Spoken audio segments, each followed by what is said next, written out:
Okay, now it's time to learn how to do add-ons in Photoshop that we can download for free off the internet. On Blackboard, I have a link on the left-hand side for awesome websites. So click on that button. When this loads up, there's two links on here, one for Photoshop add-ons and one to add fonts. We're not going to worry about the fonts right now. We're going to do the Photoshop add-ons. So we click it, it'll open up a new tab and brings us to myphotoshopbrushes.com. This website is incredible. They have all different kinds of things we can add on to our Photoshop files, like brushes. We could download new ones, patterns, shapes, styles, gradients. And on the main page, they have a bunch, some of their featured ones, latest ones. I'm going to download a brush to show you. It's pretty cool. It's called Smoke. So I could do the search bar on the right-hand side and click Go. So it brings me to results. There are 9 different results for Smoke. So if I click on the first one here, it will bring me to these brushes. It shows me a preview of what they look like down here. Now this one shows a ton of different smoke brushes. If I tried a different one, let's say this one, and I look, this one only comes with 6 different brushes. So that first one is definitely a better value for myself. So I'm going to click back on that. Now this website can get a lot of different ads on it. So we want to make sure that we're not clicking on an advertisement instead of the correct button to download. The correct button to download on here is going to be the pink one that turns to green when I put my mouse over it. There might be ads somewhere else, big blue buttons, big green buttons that say download now. We're looking for the pink one that turns green. So I'm going to hit download, and now here's where it becomes a little bit different from my computer to yours. And even if I was in the classroom on my computer in the room, it would be different than what you get on your screen.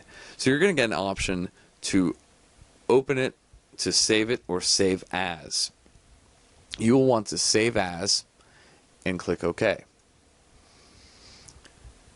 Then it will bring you up to a dialog box where you select your H drive. You save the folder to your H drive. Because what happens is these files are zip files. They're compressed, so they're smaller, they're easier to download, but they will show up on your H drive in a folder that the icon for the folder looks like a regular one, except there's a zipper on it. For now, I'm going to pretend like this is the H drive, and that the icon in front of these folders is very similar. It's a folder, but it has a zipper on it. You're going to have to double click on that folder. You're going to have to go through My Computer, go to Start, go to Computer, go to your H drive, and get to your folder that you downloaded the zip file to. So you're going to have to double click and then find a file that looks like this. The icon for it is going to be a little white box with a brush, and actually says brushes in this area here. It's an ABR type file. You will right click on it.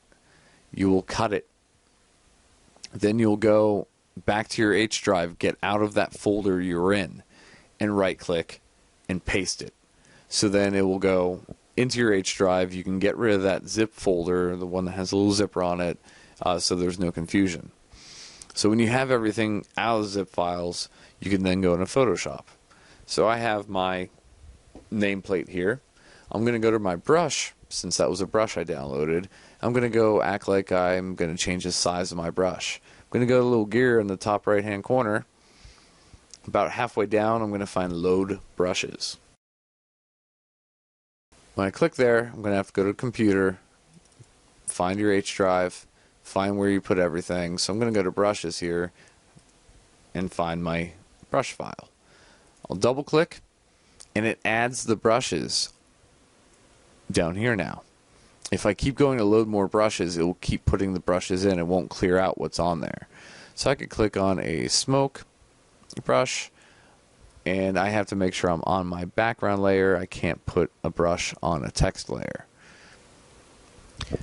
So I'm going to up the size of it, make sure I'm on the correct layer, and click.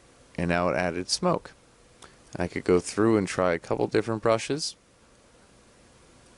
and add a smoke effect to my nameplate. There are so many different brushes out there that you could look for and download, but the smoke one I thought was pretty cool. It gives the effect of real smoke. I could change the color of it if I need to.